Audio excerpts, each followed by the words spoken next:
po sa ating lahat, mapagpalang umaga, Team EDSI, kumusta? So, marami na nga pong nakapanood sa live ni Sir Jello Mags at ang title nga po nito ay Labis na Nasaktan. So, sino nga ba yung nasaktan dito? So, marami nga po ang nag-aabang. So, yun na nga po, may pakiusap ang ilang mga supporters. Yes naman po, re-respetuhin naman po natin iyon. So, pakinggan muna natin yung sinabi ni Sir Jello Mags. Pero bago po ang lahat, patuloy po nating suportahan si Kalinga Prab, Kuya Val at ang buong team. Huwag po natin skip ang kanilang ads para sa ganun nga po ay marami pa pong kababayan po natin ang kanilang matulungan and syempre ang kanilang malingap.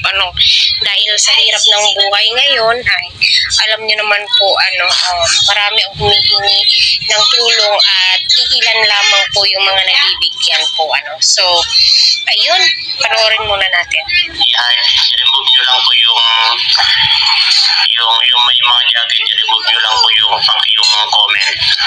So, ayun nga po hindi po in-honor ni Sir Jello Mags yung mga pangbabash sa kanyang live, yung mga below the belt kung makapag-comment, which is tama naman po yun. Wag po natin i-promote ang pangbabash ng isang tao kasi napakahirap naman po. Muna i-hide. Good morning po, watching from Laguna. Shout out po kay Ryan Tabasayon. Sabi, ma'am, ito. So, ayun nga po sabi nga po dyan ni Sir Jello Mags, shout out na daw po kay Ryan. At hindi nga po binasa ni Sir Jello Mags ng buo yung comment kasi hindi po siya nagpo-promote ng pangbabash. Which is maganda po yan.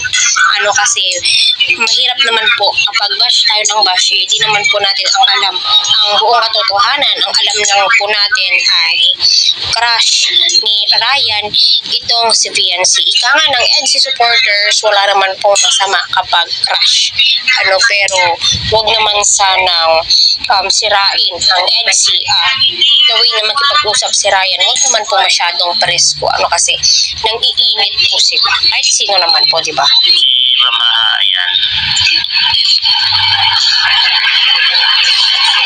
Remove lang natin.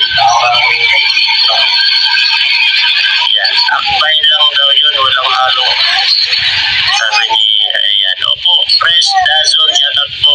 So, ayun nga po confirm na naakbayan po talaga itong si VNC, di ba? Nag-oo si Sir Jello Mags. Akbay lang daw. Sa iba ay daw lang po ito, akbay lang. Pero yung iba naman po ay hindi nga po kinukonsidered yung pag-aakbay ni Ryan kasi ika nga nila, inaalagaan ni Edu ng mabuti itong si VNC. Bakit? Umakbay nga si Edu nga, halos hindi daw po umaakbay kay VNC, no? Jessica Arcilia sa bahay niya, good morning po Kalinga Jello Mags. Catherine, may kamkara po ba? Sana nga, meron nga yung ngayon, Ma'am Catherine. Presley na ikaw, shout out po. Think positive your life, Ryan. Huwag ka pag-aig sa mga sa negative person, sabi ni Ma'am Vivian Santa Clara. Ma'am, yan yung ganito ulit dyan. Please stop bashing Ryan. Dayan hardworking for himself. Yan. Kung nakakasira sa vlog talaga, dapat si Kalinga Prab sabi talaga na present yan ni Tara. Virtual hug Ryan. Huwag kang magbabalik to, sabi ni Marcy. Yan.